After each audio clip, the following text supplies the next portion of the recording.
Bienvenidas y bienvenidos a esta exploración detallada. Hoy nos metemos de lleno en un mundo realmente fascinante, la fisiología fetal y neonatal. Un viaje increíble, ¿verdad? Desde la concepción hasta esos primeros momentos fuera del útero. Exacto. Y para guiarnos, vamos a usar partes clave de un texto de fisiología, el capítulo 84 de Guyton, para entender mejor todo este proceso. La idea es descubrir juntos esos hitos del desarrollo, las adaptaciones que son cruciales al nacer. Ujú. Y también los desafíos, ¿no? Los problemillas que pueden surgir. Por ejemplo, esto de que el corazón fetal ya late a las 4 semanas. Es impresionante. Totalmente. Así que bueno, empecemos a desgranar esto. Vale. Comencemos por el crecimiento. Es curioso porque al principio, lo que más crece no es el feto en sí, sino la placenta, las membranas. Sí, el embrión es casi microscópico las primeras 2 o 3 semanas. Luego sí, la longitud empieza a aumentar bastante en proporción a la edad. Claro, como esos 10 centímetros a las 12 semanas, 25 a las 20, hasta llegar a los 53 centímetros de media al final, a las 40 semanas. Pero el peso, ¿eh? Eso es otra historia. Aumenta, digamos, con el cubo de la longitud. O sea, un aumento exponencial. Exponencial. O sea que al principio, casi nada. Casi nada. Piensa que a las 23 semanas, que ya son más de 5 meses, apenas pesa medio kilo. El gran estirón de peso es en el último trimestre. Ahí es donde se nota el cambio. Claro, pasa de poco más de 1 kilo 2 meses antes a 2 kilos un mes antes, y ya al nacer el promedio es de unos 3 kilos 150 gramos. Aunque bueno, el rango normal es amplio, ¿eh? Entre 2 y 5 kilos está bien. Entiendo. ¿Y los órganos? ¿Cuándo empiezan a parecerse a los nuestros? Pues mira, un mes después de la fecundación ya se ven, digamos, las características generales. Y para el 4 mes ya son muy parecidos a los de un recién nacido en su forma. Ah, bastante rápido entonces. En forma, sí. Pero aquí viene lo importante. Una cosa es la forma y otra la maduración celular, el detalle fino. Eso necesita los otros 5 meses. O sea que siguen desarrollándose. Exacto. De hecho, sistemas tan importantes como el nervioso, los riñones, el hígado, no están del todo maduros al nacer. Siguen su proceso después del parto. Hablemos de algunos sistemas. Mencionamos el corazón, latiendo desde las 4 semanas. ¿Y cómo va cambiando ese ritmo? Empieza lento, unos 65 latidos por minuto.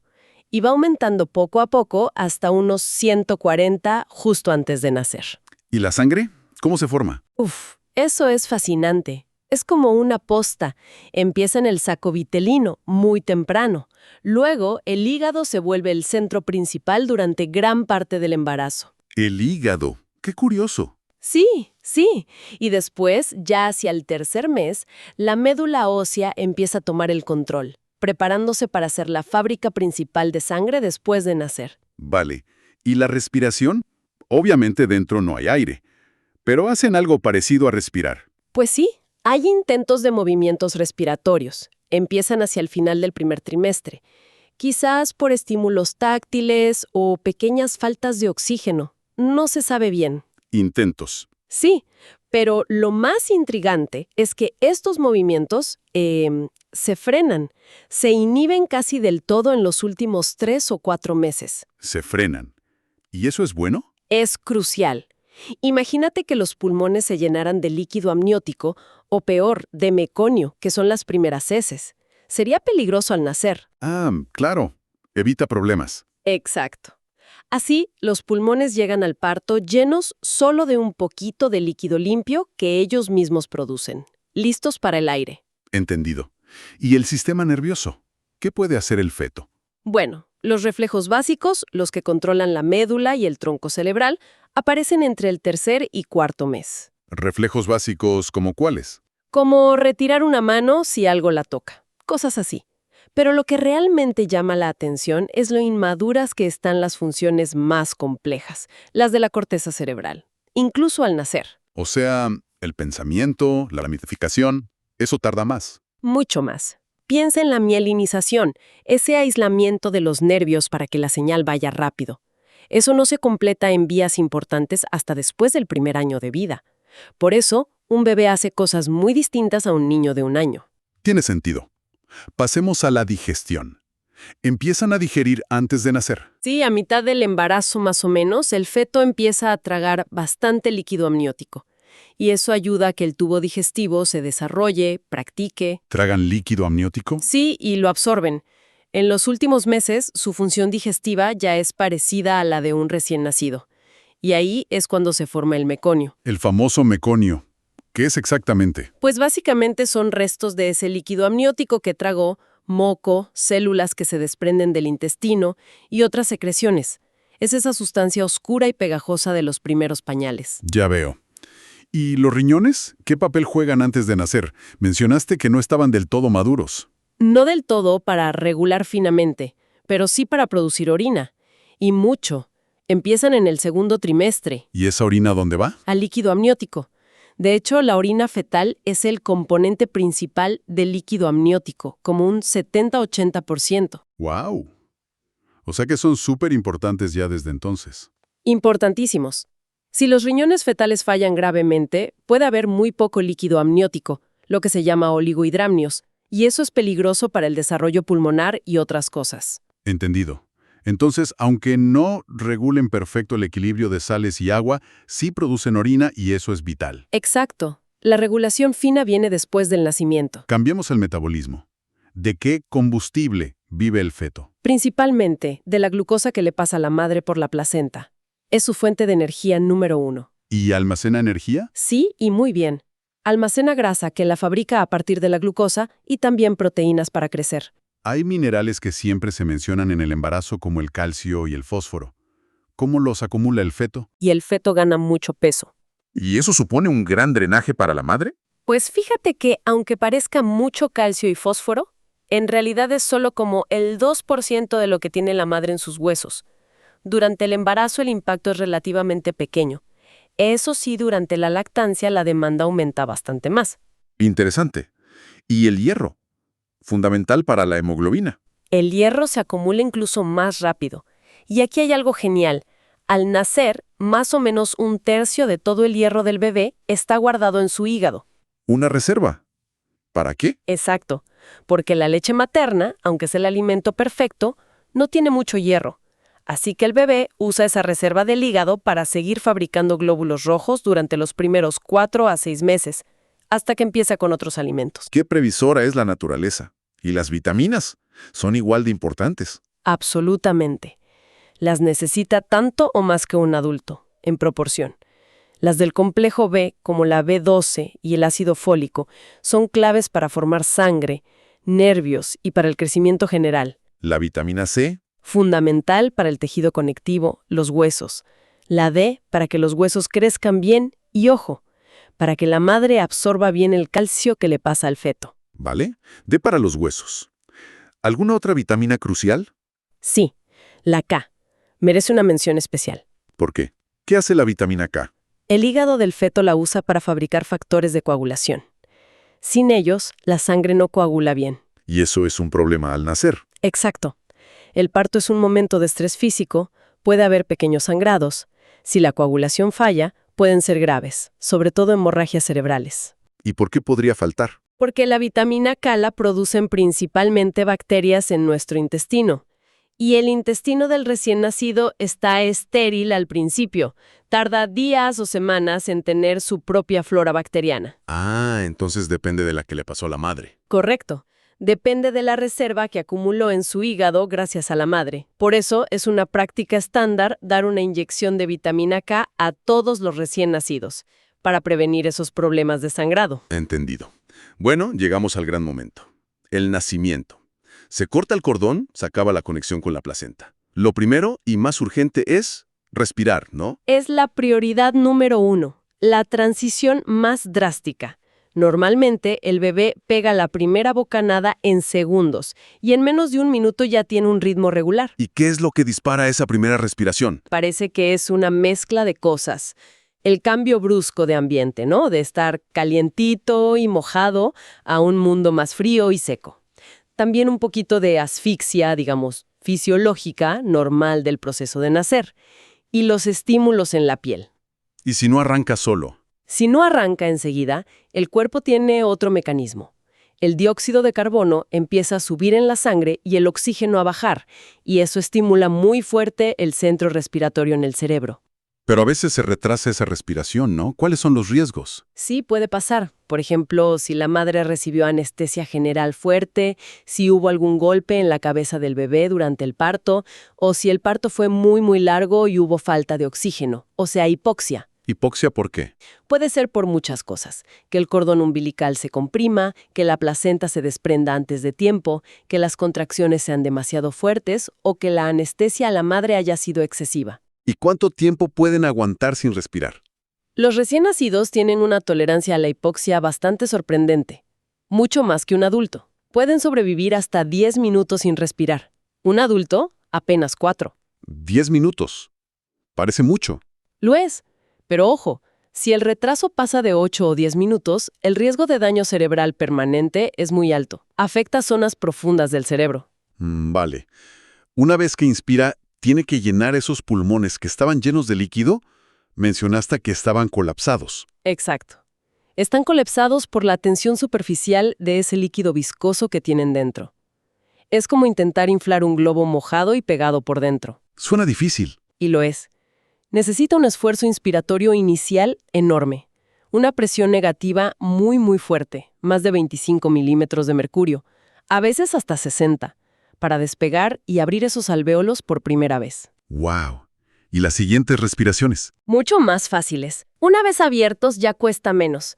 Y poco a poco, en unos 40 minutos, la función pulmonar se va normalizando. Pero a veces esto no funciona bien y aparece el síndrome de dificultad respiratoria, el SDR. Sí, también conocido como enfermedad de las membranas hialinas. Es un problema grave, sobre todo en bebés prematuros o hijos de madres con diabetes. Les cuesta muchísimo respirar. ¿Y por qué pasa? La causa principal es la falta de surfactante. ¿Recuerdas que hablamos de él? Esa sustancia tipo detergente que producen unas células en los alvéolos. Sí, la que reduce la tensión superficial. Exacto. Esas células maduran tarde en el embarazo. Si el bebé nace antes de tiempo, puede que no tenga suficiente surfactante. Sin él, los alvéolos tienden a colapsarse en cada expiración. ¿Y eso hace que respirar sea agotador? Agotador, y además se puede acumular líquido en los pulmones, edema. Es una situación delicada. He entendido. Junto con la respiración, el otro gran cambio es la circulación. Tiene que adaptarse por completo. Es una transformación igual de vital y rápida. Para entenderla, hay que recordar cómo funcionaba antes de nacer. Tenía esos atajos o shunts. A ver, recuérdanos cuáles eran. Eran 3 principales. 1. El conducto venoso, que dejaba que la sangre oxigenada de la vena umbilical se saltara una buena parte del hígado y fuera directo a la vena cava inferior. Vale, evita el hígado. El segundo. El agujero oval, una apertura entre la aurícula derecha y la izquierda. Permitía que esa sangre más oxigenada pasara al lado izquierdo del corazón y de ahí fuera directo al cerebro y los brazos del feto. Inteligente. ¿Y el tercero? El conducto arterioso conectaba la arteria pulmonar con la aorta. Como los pulmones fetales no funcionan y tienen mucha resistencia, desviaba la mayor parte de la sangre que bombeaba el ventrículo derecho lejos de los pulmones, hacia la aorta descendente y de vuelta a la placenta. O sea, mucha sangre iba a la placenta y poca a los pulmones. Exacto. Solo un 12% iba a los pulmones antes de nacer. El 55% iba a la placenta. Vale, ¿y qué pasa con todo esto al nacer? ¿Se corta el cordón? Al cortar el cordón, ¡pum!, se elimina de golpe toda la circulación de la placenta.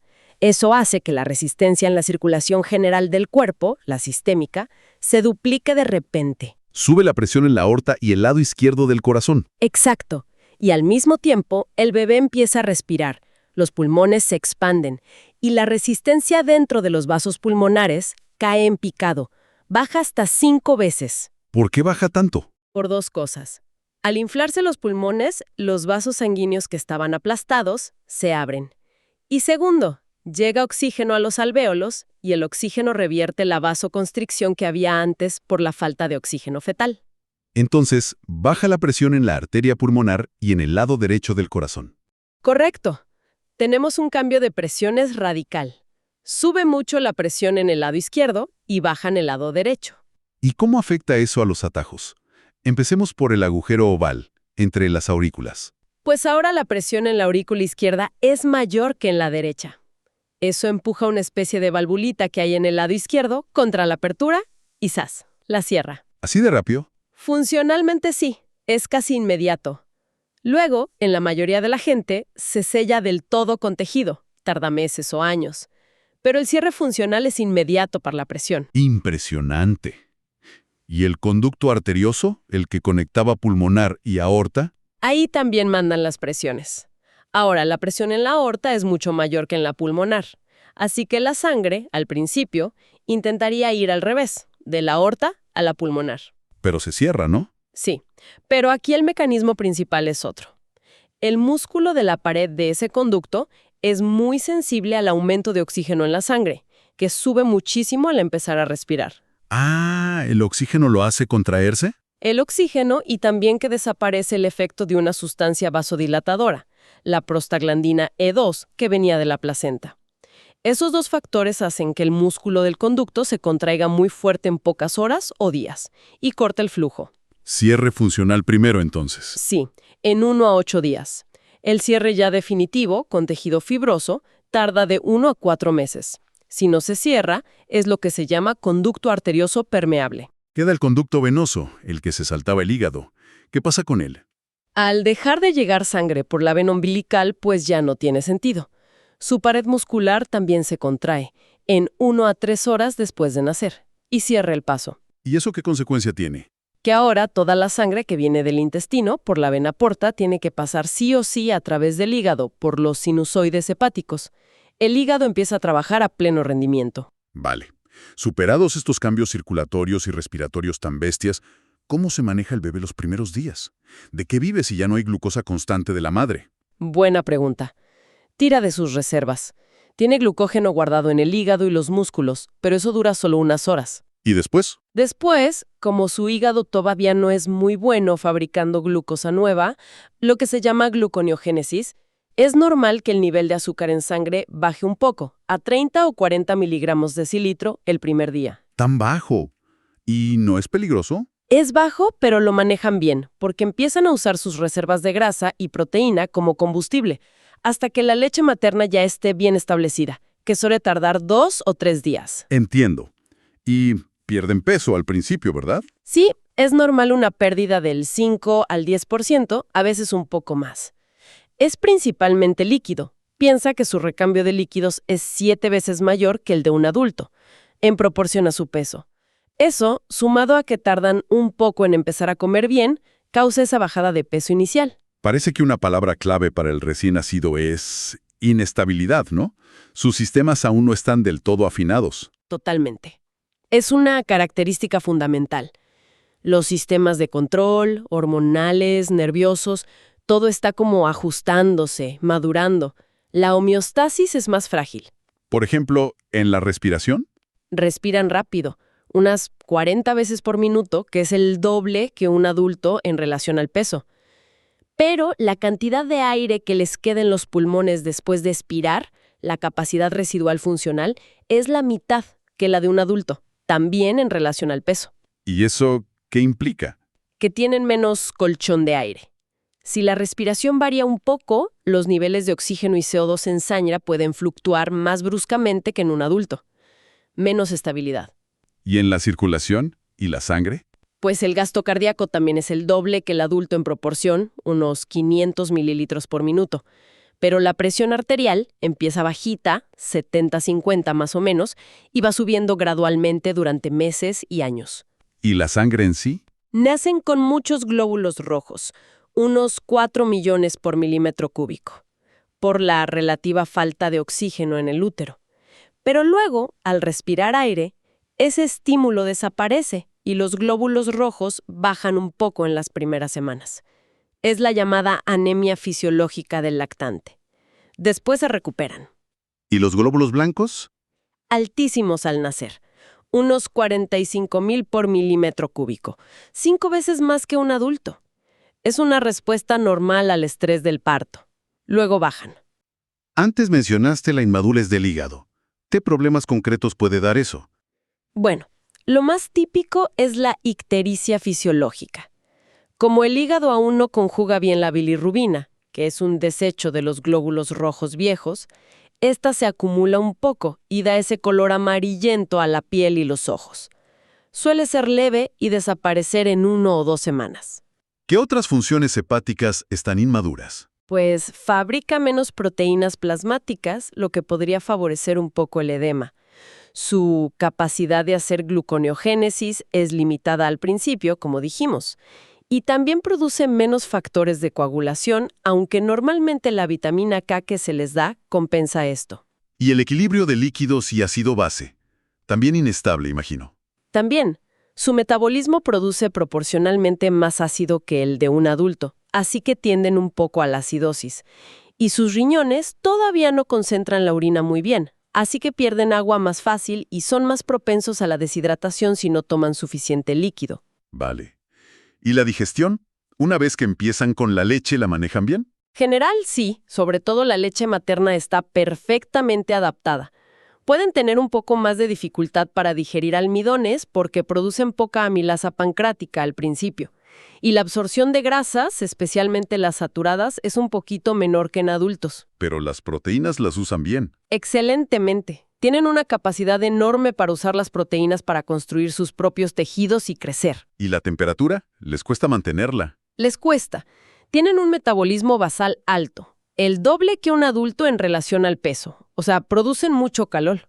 Pero también tienen una superficie corporal muy grande en comparación con su masa, así que pierden calor muy fácilmente. Por eso se enfrían rápido al nacer. Exacto. La temperatura les baja al nacer, luego se recupera en unas horas, pero los mecanismos para regularla bien son inestables los primeros días. Necesitan ayuda para mantenerse calentitos. Con todo esto en mente, ¿cuáles serían las necesidades nutricionales más críticas a vigilar en el recién nacido? Si la madre tuvo una buena dieta, el bebé nace con buenas reservas de muchas cosas.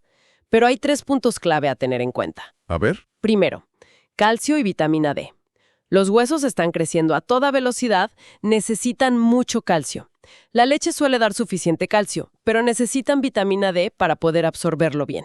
Si falta D, hay riesgo de raquitismo, sobre todo en prematuros. Vale, calcio y D. Segundo. Hierro. Ya dijimos que nacen con reservas en el hígado, pero esas reservas duran unos 4 o 6 meses. Como la leche es pobre en hierro, si no se introduce hierro en la dieta, con cereales fortificados, yema de huevo más tarde, o se suplementa hacia los 4 o 6 meses, pueden desarrollar anemia. Entendido. ¿Y el tercero? Vitamina C es necesaria para formar tejido conectivo, huesos, y no se almacena muy bien en el cuerpo. La leche materna suele tener suficiente si la dieta de la madre es adecuada, pero la de vaca tiene menos. A veces se recomienda suplementar un poco. Parece que nacen bastante vulnerables, ¿no? Sobre todo a infecciones. ¿Cómo se defienden? Nacen con una gran ayuda inicial, los anticuerpos, las defensas, que la madre les pasó a través de la placenta. Son sobre todo inmunoglobulinas G, IgG. ¿Y eso les protege? Les da lo que se llama inmunidad pasiva. Les protege durante los primeros meses contra muchas de las enfermedades que la madre ya tuvo o contra las que está vacunada, como difteria, sarampión, polio. ¿Cuánto dura esa protección? Va disminuyendo. Hacia los 6 meses ya ha bajado bastante. Mientras tanto, el propio sistema inmune del bebé empieza a madurar y a fabricar sus propios anticuerpos, pero tarda. No alcanza niveles adultos hasta los 12-20 meses de edad. Por eso hay una ventana de más riesgo ahí, entre que bajan las defensas de la madre y suben las propias. Exacto. Y por eso el calendario de vacunación es tan importante y empieza relativamente pronto para algunas enfermedades, como la tosferina, para la que la protección materna no es tan buena ni duradera. ¿Y las alergias? ¿Se nace alérgico? Es muy raro que un recién nacido tenga alergias. Suelen aparecer meses después, cuando su sistema inmune ya está más activo y empieza a producir sus propios anticuerpos de tipo IgE, que son los relacionados con las alergias. ¿Y cómo se manifiestan? Pueden ser problemas en la piel, como eczema, o problemas digestivos, respiratorios. Muchas de estas alergias de la infancia luego mejoran o desaparecen con el tiempo.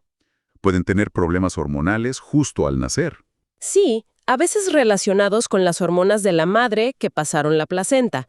Por ejemplo, hormonas maternas pueden hacer que el bebé tenga un poquito de tejido mamario hinchado, o incluso produzca unas gotitas de leche. Son efectos transitorios. ¿Y la diabetes de la madre? ¿Cómo afecta? Es un tema importante. Si la madre tiene diabetes no bien controlada durante el embarazo, con niveles altos de azúcar, el páncreas del feto trabaja mucho para producir insulina. Al nacer, si se corta de golpe el suministro de azúcar materno, ese páncreas sigue produciendo mucha insulina y el bebé puede hacer una hipoglucemia, una bajada de azúcar, a veces severa. ¿Y el tamaño del bebé? Los hijos de madres con diabetes tipo 2 o gestacional mal controlada suelen ser grandes, macrosómicos.